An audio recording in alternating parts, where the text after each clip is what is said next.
Capricorn, kumusta po kayong lahat? So ayan Capricorn, maraming salamat po pala sa walang sawang pagsubaybay sa ating pong mga reading. And kung ikaw ay bago pa lang sa ating channel, mag-subscribe na po kayo. Then i-click mo na rin yung ating notification bell para lagi kang updated sa ating mga bagong upload. Okay, so Capricorn, sa mga interested naman sa ating private reading ay nasa description box below lang po yung link. Message nyo lang po ako guys. Okay, so tignan natin Capricorn, ano ba yung mga possible na ganap sa inyo this week, Capricorn, Sun, Moon, Rising, and Venus sign. Ano ba yung mga kaganapan sa mga Capricorn this week?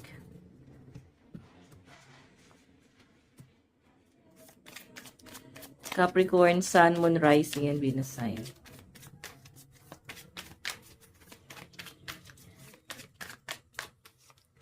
Okay, Coach. Wow. Nakakatuwa yung energy ng mga Capricorn kasi siguro marami kayong parang tuturuan or pangangaralan, bibigyan ng guidance based sa experience. Iba yung pagiging matured nyo this week.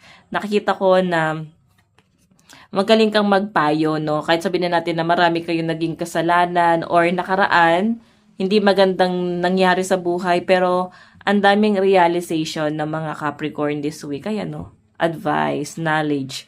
So, na pwedeng na i-apply nyo guys sa ibang tao. Okay? Check pa natin. Capricorn, Sun, Moon, Rising, and Venus sign.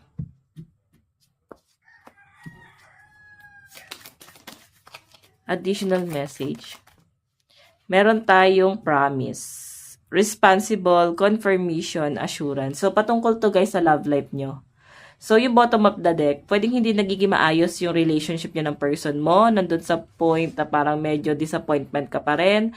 Nagkakaroon pa rin guys ng mga conflict. Tapos, may mga hesitation ka pagdating sa mga taong pwedeng na kikilala mo, no? So, yung iba dito guys, pwedeng nasa conflict relationship, no? Yung iba naman guys, pwedeng in relationship talaga, pero may pagtatalo pa rin. Yung iba naman dito guys, pwedeng nasa conflict, like, pwedeng may ibang person na involve, nasa third party. Yung iba naman guys, pwedeng single. So, kung ikaw naman guys ay nasa third party situation, ayan, medyo conflict, nagkakaroon ka ng hesitation. So, possible na meron kang ibang gustong i-entertain. So, parang gusto mong makawala doon sa ganong klase ng sistema, no? So, sa mga single naman dito guys, feeling ko mas gusto nyo munang i-heal yung sarili nyo at hindi pa kayo ready na mag-commit.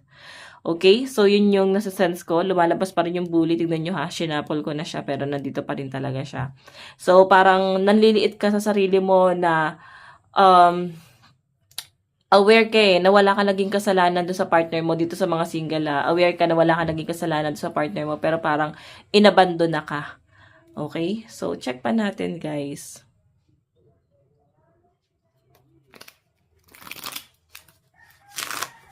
Kanina po itong love reading.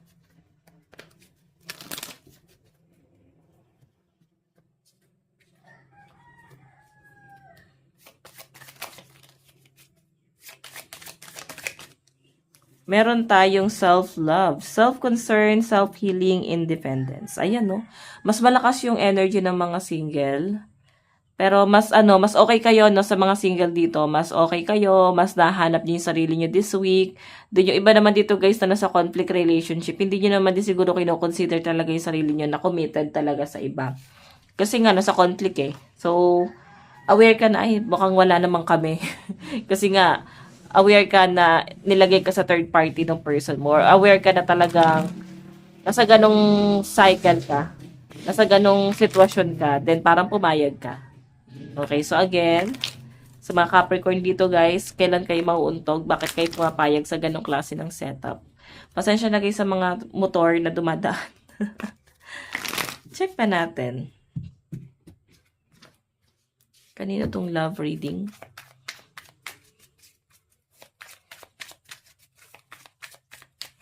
Meron tayong inadequacy, shoe attention. So, ang hirap basahin na to, nakakautal. So, may mga kaganapan pa rin this week guys na hindi maganda, like may mga protest, diskusyonan, pagtatalo. May nakikita pa rin ako dito guys na parang parang mga sagutan, ano ba tawag doon? Parang nasa interrogation. So, yun yung nasa sense ko dyan. Okay? May mga nararamdaman or damdaming maihahayag this week. Medyo to guys, madrama etong week na to sa inyo. Hindi man sa inyo, pwedeng sa ibang tao na parang may maglalabas ng hinanakit or hinanain sa inyo. Okay? Or, ayan, kaya siguro ikaw, magaling kang mag-advise kung na ikaw naman guys ay nasa healthy relationships ito. I think mas gusto mong magbigay ng advice sa mga tao ngayon. Okay? Na hindi maayos yung love life. So, yan. Lucky number nyo guys this week is 5, 28, 43, and 51. Check pa natin. Capricorn, Sun, Moon, Rising, and Venus sign. Additional message.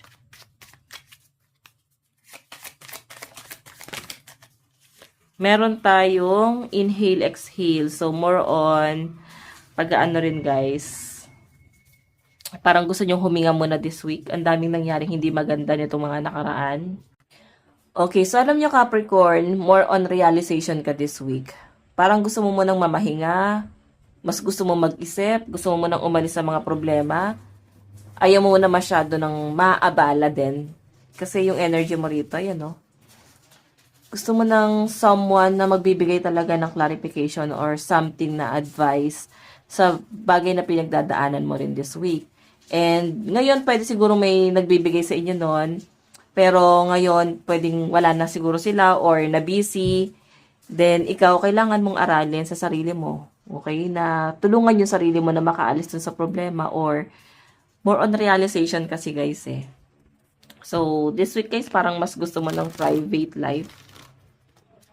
Check pa natin. Capricorn, Sun, Moon, Rising, and Venus sign. Capricorn.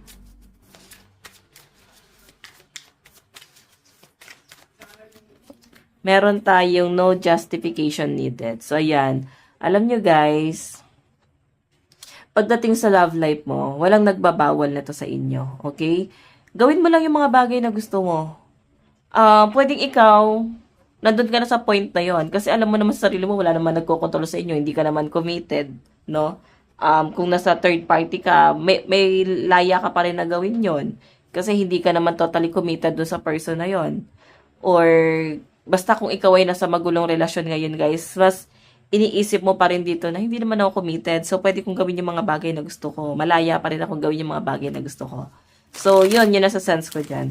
Okay? Sabi nga nila, mas okay daw na hanapin mo yung tamang tao para sa inyo. Yung parang pagsabay-sabayin. Ewan ko negative yung ganon. Pero, blessing in disguise pa rin, no?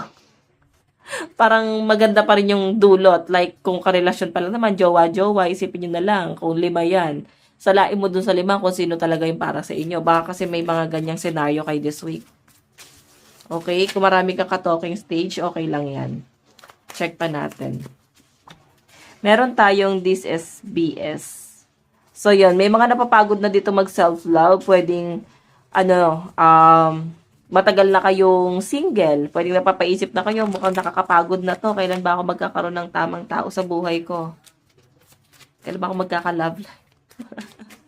Okay, so meron tayong surprise. Ayun, mukhang hindi ka natutuwa sa mga nangyayari. May mga biglaang pwedeng mangyari sa inyo this week na pwedeng ikasasama ng loob mo, ikakabago ng mood mo. So, yun po yung nasasagap ko. Check pa natin, additional message. Okay, magkakaroon ka ng mga sleepless night. Pero lakas mo yung loob mo, guys, no? Pwede kasing kaya ganito, tinuturuan ka lang or awakening to para sa inyo, para lakas mo yung loob mo. Awakening para sa inyo na hindi ka para hanggang dyan lang. Kailangan meron kang gawing pagbabago para sa sarili mo. Okay, so bigyan kita ng advice. Meron tayong breaking tree. Okay, yan. Breaking tree, a breakthrough is at hand. So, totoo yan guys, no? Yung pagbabago or kung gusto nyo guys ng breakthrough, nasa kamay mo yan eh. Ngayon, kung nag-iisip ka lang na parang balang araw ganito o ganito ganyan, pero wala ka namang hakbang na ginagawa guys, paano mo makukuha yon? Okay, so sabi nga dito guys, yung breakthrough natin nasa kamay natin yan. Okay, yung future natin nakadepende yan kung anong ginagawa nyo ngayon. So guys, ito lang po ang inyong weekly reading. Maraming salamat po. Bye-bye!